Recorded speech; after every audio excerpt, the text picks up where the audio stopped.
అట్లేం లేదులేండి. మీరు ఆల్రెడీ డిబేట్ హాట్ గా మంటలు పెట్టేశారు కదా. మధ్యలో మంటలు పెట్టేసిన తర్వాత వాళ్ళు ఇంకా అవుతారు.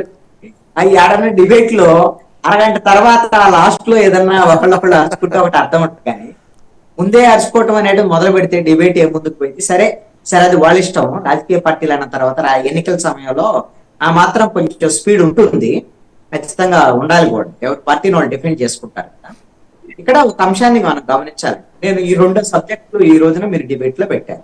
మొట్టమొదటిది పవన్ కళ్యాణ్ మీద హత్యాయాత్రానికి సంబంధించిన కొంతమంది ప్రయత్నం చేస్తున్నారు అనే దాని మీద పవన్ కళ్యాణ్ మాట్లాడారు. ఆ పవన్ కళ్యాణ్ చాలా స్పష్టంగా చెప్పారు, వైఎస్ఆర్ కాంగ్రెస్ పార్టీ వాళ్ళే నా మీద హత్య కుట్రలు చేస్తున్నారు అనేటువంటి విషయాన్ని కూడా మాట్లాడారు. వైఎస్ఆర్ కాంగ్రెస్ పార్టీ మీద ఆరోపణలు చేశారు. విషం పూసినటువంటి బ్లేడ్లు వాటితో మా మీద దాడి చేయొచ్చు, మీరు జాగ్రత్తగా ఉండండి అనేటువంటి విషయాన్ని చెప్పారు. కార్యకర్తలకు అందరికీ చెప్పారు. నేను పరిశీలించిన దాని ప్రకారంగా నిజంగా పవన్ కళ్యాణ్కి అలాంటి థ్రెట్ ఉంటే ఉండొచ్చు అండి. లేదు అని నేను గాని మీరు గాని చెప్పడానికి లేదు. వాళ్ళకి తెలుసు, వాళ్ళ సమస్య వాళ్ళకి తెలుసు. నేనేమంటాను అంటే, ఎవరికైనా సరే ప్రాణం అనేది చాలా విలువైంది.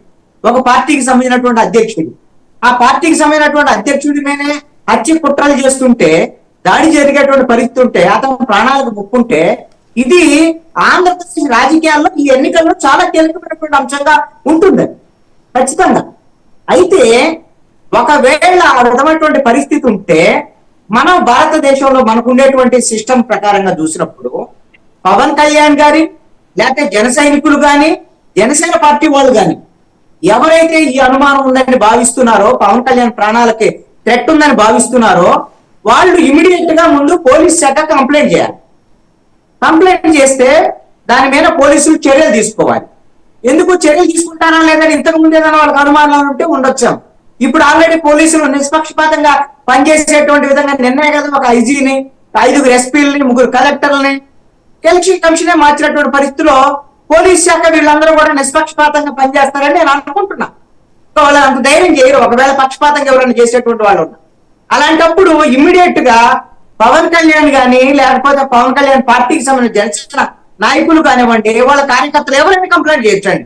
ఎవరో ఒకళ్ళు కంప్లైంట్ చేసి ఇమ్మీడియట్ గా పోలీస్ సంబంధించినటువంటి దాని విషయంలో ఏ విధమైనటువంటి ఎవరి మీద అనుమానం ఉంది, వైసీపీ ఉంటే వైసీపీ వాళ్ళ పలానా వాళ్ళ మీద అనుమానం ఉంది, పలానా వాళ్ళు పలానా వాహనం రెక్కికి వచ్చింది, ఇవన్నీ వివరాలు పోలీసులకి ఇవ్వండి.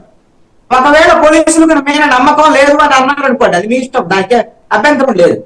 నేనేమంటానంటే, ఒకవేళ వీళ్ళు చెప్పాల్సినటువంటి బాధ్యత వీళ్ళ మీద ఉంటుంది, పోలీసు శాఖకు కూడా బాధ్యత ఉందండి.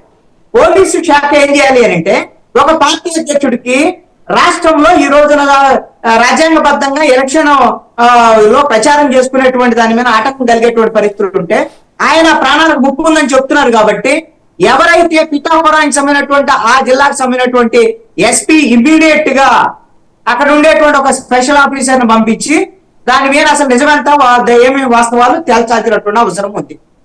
ఇవి ఖచ్చితంగా తేలాలి. ఈ రెండు జరగలేదు అనుకోండి, ఇది జనసేన పార్టీ వైపు నుంచి జరుగుతున్నటువంటి పొరపాట్లు కానీ లేకపోతే ఉద్దేశపూర్వకంగా చేస్తున్నటువంటి అంశాలు కానివ్వండి మీద వీటి మీద కొన్ని అనుమానాలు. అదేంటి అని అంటే, ఇది మొదటిసారి కాదు పవన్ కళ్యాణ్ అన్న, ఇది ఇది 3వసారి 4వసారి. గతంలో వారాహి విజయయాత్ర వచ్చినప్పుడు, గోదావరి జిల్లాలకు వచ్చినప్పుడు ఆయన స్పష్టంగా నా కోసం కొంతమంది రౌడీలను పంపించారు నా మీద దాడి చేయడానికి అని అప్పుడు మాట్లాడారు. అప్పుడు కంప్లైంట్ చేశారో లేదో నాకు తెలియదు. మరి వేరే మహిళలు ఎవరు కంప్లైంట్ చేసినట్టు కూడా నేను అనుకున్నా. దాని తర్వాత ఏమైంది ఆ కేసుకు సంబంధించినటువంటి అంశాలు. అదే విధంగా హైదరాబాద్ లో పవన్ కళ్యాణ్ ఇంటి దగ్గర రెక్కి ఉందని నిర్వహించారు. వాళ్ళు YSR Congress party nominated post లో ఉన్న వాళ్ళు అలాంటి రెడ్డి ఏదో ఇదని కూడా ఏదో చెప్పారు. ఇవన్నిటి మీద ఎందుకు ఫర్దర్ దానికి సంబంధించినటువంటి విషయంలో ఉన్నతాధికారులు ఫిర్యాదు చేసి దాని మీద అవసరానికి పోలీసులు స్పందించలేదు అనుకోండి, కోర్టుకు వెళ్ళొచ్చు. కోర్టుకు వెళ్తే, హైకోర్టుకు వెళ్తే ఆయనకు పూర్తి స్థాయి భద్రత కల్పించమని హైకోర్టే పోలీస్ శాఖను ఆదేశిస్తుందండి. అంటే ఇక్కడ ఒక అనుమానం కలిగేటువంటి పరిస్థితులు ఎందుకున్నాయంటే, పవన్ కళ్యాణ్ ఎన్నికల ప్రచారంలోనూ సభల్లోనూ ఈ మాటలు మాట్లాడుతున్నారు. పోలీసులకి ఏదైతే ఫార్మాట్ లో కంప్లైంట్ చేయాలో అటువంటి విషయంలో మరి కంప్లైంట్ చేస్తున్నారా లేదా, దాన్ని ఫాలోఅప్ చేస్తున్నారా లేదా, లేదు పోలీసులు నిర్లక్ష్యంగా ఉంటే ఎందుకు లీగల్ గా హైకోర్టును ఆశ్రయించలేనటువంటి పరిస్థితి ఉంది అనేటువంటిది ప్రజల్లో ఉండేటువంటి అనుమానం. ఒకటి మాత్రం నిజం, నాకు తెలిసి రాజకీయాల్లో హత్యలో ఉండవు, ఆత్మహత్యలో ఉంటాయి. నాకు తెలిసి హత్యలు చేస్తే హత్యల వల్ల ఏ రాజకీయ పార్టీ కూడా రాజకీయంగా లబ్ధి పొందదు, నష్టం జరిగింది తప్ప లాభం ఉండదు. ఇంకో రాజకీయ పార్టీని రాజకీయంగా ఎదుర్కొనే వాళ్ళు తప్ప రాజకీయ నాయకుడిని ఆయన హత్యలు చేసేటువంటి పరిస్థితులు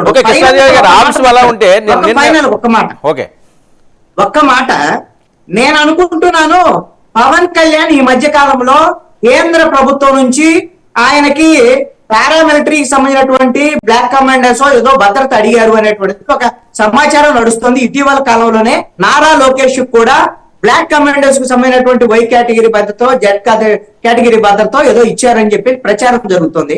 మరి ఆ తరహాలోనే ఇప్పుడు పవన్ కళ్యాణ్ కూడా, మరి ఆయన మిత్రపక్షం కాబట్టి బీజేపీ